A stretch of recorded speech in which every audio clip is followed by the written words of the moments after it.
అందుకే నారాయణ సేఠ్ ద్వారా డొనేషన్ రూపంలో ఆ డబ్బుని హేమలత గారికి అందేలా చేయడం ప్లాన్లో 2వ అంకం.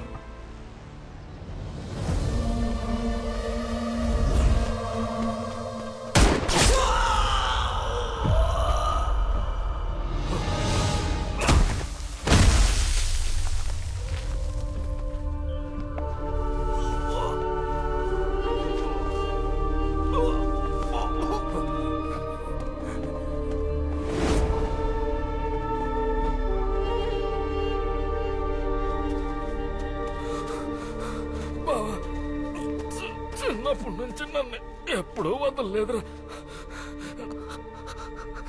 కానీ ఈసారి నన్ను వదిలేయాలి బావా.